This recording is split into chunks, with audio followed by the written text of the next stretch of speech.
What's up, American Association fans? I'm Carter Woodiel. He's Steve Schuster. It's Inside the Association. Which American Association ballpark is the best one to hit in? Which is the best one to pitch in? Which is the best one to hit a dinger in? These numbers are a little bit harder to work out than you might think. But today we're talking in our series breaking down the insights in the American Association about what's called park factors. And basically, that's taking a look at how the ballpark that you're playing in affects the baseball that's being played. And Steve, you've had the opportunity to break down the numbers and take a look at the park factors for each of the ballparks in the American Association. And obviously, we're looking forward to charting the Lake Country Dockhounds Park, but they've never played an American Association game there, so we've just got 11 that we're looking at here. But before we sort of dive into exactly what to learn from these numbers, how exactly are these park factors calculated? And when we look at, say, a park factor of 117, what exactly does that actually mean in context?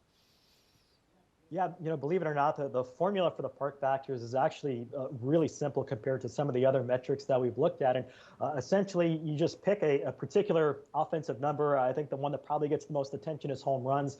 And you take the amount of home runs that your team hit in your home ballpark and the amount of home runs the opposition hit in your home ballpark, and then compare that to what your team did on the road and what the opposition did against your pitching staff on the road. And for the most part, with some exceptions, this is a pretty good indicator of how, say, homer-friendly, or you can do really any offensive statistic. You can do overall offense using runs scored. You can do doubles. You can do triples. If you look at some of the metrics on the Major League Baseball advanced data website, Baseball Savant, they even break it down as far as walks and strikeouts, which I'm not really sure if a ballpark actually has any influence in walks and strikeouts, but that's listed on there too. But you can take any of these offensive metrics and scale them. The average is 100. So 100 is essentially league average. In this case, that's going to be the American Association. And then however much above or below 100 your park is in a particular category, that's a percent above or below average. So taking a look at the 2021 list, we can see that Haymarket Park, one of the most gorgeous facilities in all of minor league baseball, had a home run factor of 118. That means basically that in 2021, Haymarket Park allowed 18% more home runs above the average park in the American Association. And when we look at sort of the most homer-happy park, let's say, in the league, it's the number one park in this league is Gary at 140, which means 40% more. And that, I know when you and I looked at that, was a pretty big surprise. Gary, over the years, has earned a reputation as one of the most difficult places to hit a home run. We knew that in 2021 it was going to get easier because they put in some nice new bullpens in the outfield that brought the fences in right field in Gary. So we knew that having that sort of closer target was going to make things easier to hit home runs. But at least for me, I did not anticipate this dramatic of a jump to where, according to this metric, it is sort of the quote-unquote easiest place to hit a home run in the American Association in 2021. Yeah, Carter, it's really fascinating. And for Gary, a team that's been around for a long time, we have park factor data for the Railcats and some of the other legacy teams going all the way back to 2009.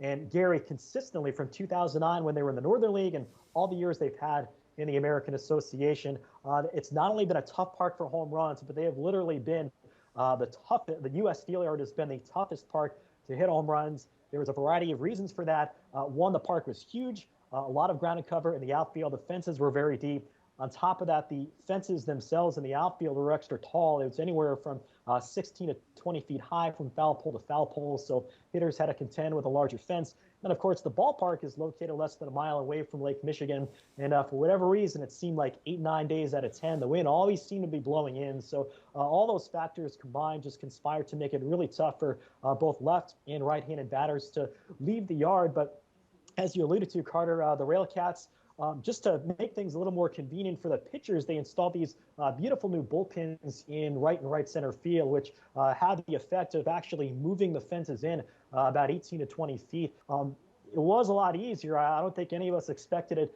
the Railcats to all of a sudden, at least in 2021, to be playing in the most homer-friendly ballpark. You do have to put that number in a little bit of context because the left side of the outfield was untouched, so it was still incredibly tough for a right-handed batter to hit a home run at U.S. Steel Yard. But it is going to be really interesting. Best practices for park factors is to use what they call rolling averages, where you take the park factors averaged out over the previous 3, 4, or 5 years. So I think we're going to need a few more years with the new fences and Gary to really make a determination on how much more of a homer-friendly ballpark this is. But if 2021 is any indication, it's going to be interesting to see if the Railcats may have to adjust their offensive philosophy, because historically, because the park was so big, they were a team that didn't necessarily sign a lot of bona fide power hitters. And it goes to the pitching strategy in that ballpark as well. I know a lot of the times, even the pitchers, even the ones who wouldn't necessarily be sort of a pitch to contact guy, would sort of lean that way when they were in Gary, especially like you were saying, when that wind is blowing in off of Lake Michigan. I mean, it was so difficult. And it talks about how a small change like that can have big ramifications, a big ripple effect. One other thing that I think we can talk about here, and I think a lot of people, you mentioned how home runs is something that people think about a lot of the time with ballparks, right? There's a short porch here, the field is deep there, but there's a lot of different ways that the actual run output can be affected in a given ballpark. And we see that in this data here. You know, Cleburne, for example, they're at the bottom of the table when we talk about home run environment, but there are a couple of ballparks that are below them in terms of the overall run scoring in Milwaukee and at Shaw Park in Winnipeg, which obviously you're very familiar with. There's a lot more that goes into it than just home runs, especially when we're talking sort of about these pitcher-friendly fields. Yeah, absolutely. It's a really important thing to keep in mind with park factors, because at the end of the day, home runs certainly play a huge part in how many runs you're going to score over the course of the season, but it just comes down to runs scored and runs allowed. And as you can see, taking a look at this table, that the difference is that the teams that are above or below average in terms of home runs, the difference is not quite as stark in terms of the overall offense in a particular ballpark. So a good example here, Kansas City, we know, has shorter dimensions, one of the more homer-friendly ballparks in the American Association.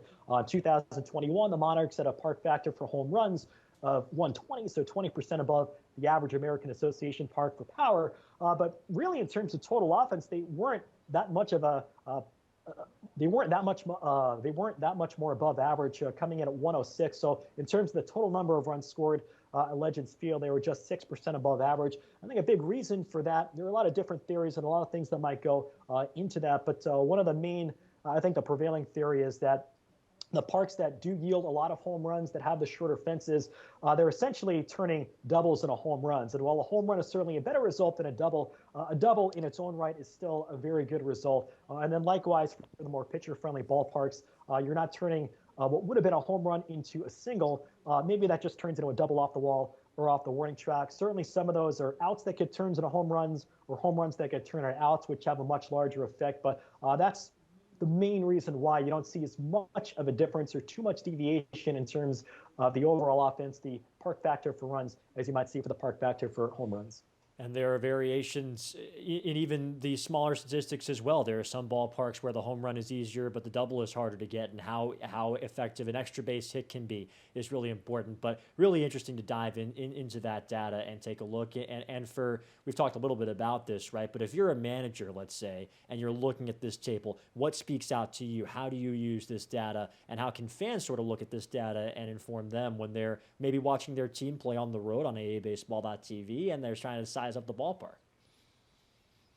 Yeah, so there's a couple different ways. You know, one is an individual player, right? So you always dream, like, what could Adam Brett Walker do if he played an entire season in Sioux Falls? You can kind of use the park factors for home runs to, all right, Adam hit 33 home runs last year. See what the difference is between Milwaukee and Sioux Falls Stadium. And you can get an idea. Maybe it's 40 home runs. I know that seems like a crazy number, but maybe that's not out of the question. But then from a team-building philosophy, we'll come back to the Railcats and the changes we saw from 2021 compared to what we saw before 2021.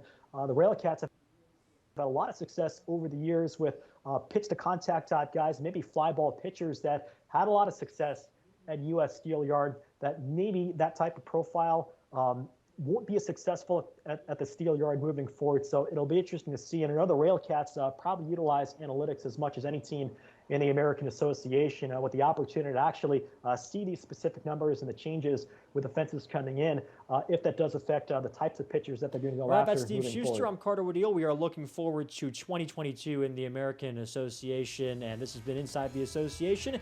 We have more videos to come. Check out our previous videos as well. One of them, we talk about who the greatest players are of all time in the American Association. Cannot wait until May. Thank you for joining us. For Steve Schuster, I'm Carter Woodiel. Have a good one.